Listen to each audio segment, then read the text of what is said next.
അസ്സലാമു അലൈക്കും വറഹ്മത്തുള്ളാഹി വബറകാതുഹു.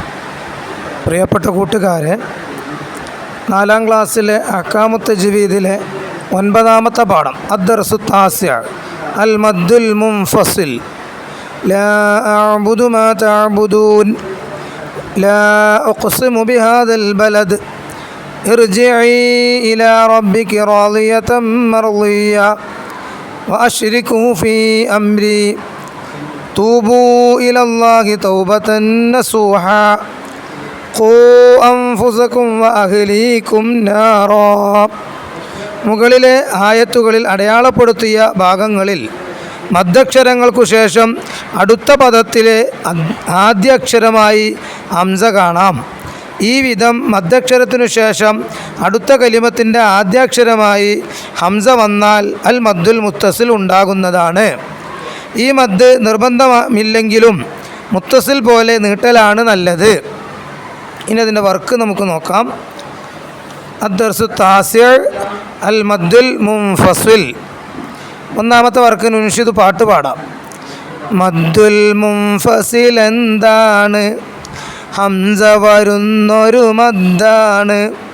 മദ്ദക്ഷരവും ഹംസും 2 പദങ്ങളിൽ വന്നതിൻ പേരാണ്.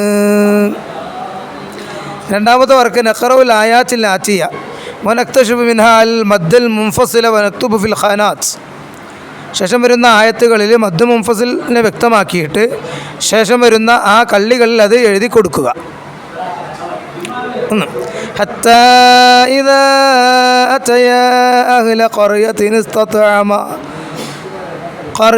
استطعما أهلها وما أرسلنا إليهم قبلك من نذير كلما أرادوا أن يخرجوا منها أعيدوا فيها والذين يؤمنون بما أنزل إليك وما أنزل من قبلك قل يحييها الذي أنشأها أول مرة إنما أمره إذا أراد شيئا أن يقول له كن فيكون ما ننسخ من آية أو ننسها نأتي بخير منها أو مثلها ألم تعلم أن الله على كل شيء قدير فكيف إذا أصابتهم مصيبة بما قدمت أيديهم ثم جاءوك يحلفون بالله إن أردنا إلا إحسانا وتوفيقا. അവിടെ കൊടുത്തിട്ടുണ്ട് ഹത്താ ഇദാ അതയ കുല്ലമാ അറാദു ബിമാ ഉൻസില അൻശഅഹാ അവ്വല ഇന്നമാ അംറുഹു മിൻഹാ ഔ മിസ്ലിഹാ ഇൻ അറദ്നാ ഇല്ലാ ഇഹ്സാനൻ ഇദാ അസ്വാബത്തുഹും. ഇനി 4ാമത്തെ വർക്ക് നുക്കുമിൽ പൂരിപ്പിക്കുക.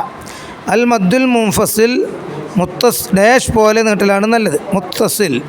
5ാമത്തെ വർക്ക് നുജീബ് ഉത്തരം എഴുതുക. 1. അൽ മുൻഫസിൽ എന്നാൽ എന്ത്? മദ്ദക്ഷരത്തിനു ശേഷം അടുത്ത കലിമത്തിൻ്റെ ആദ്യാക്ഷരമായി ഹംസ വന്നാൽ അൽ മദ്ദുൽ മുൻഫസിൽ ഉണ്ടാകുന്നതാണ്. അസ്സലാമു അലൈക്കും വറഹ്മത്തുള്ളാഹി വബറകാതുഹു.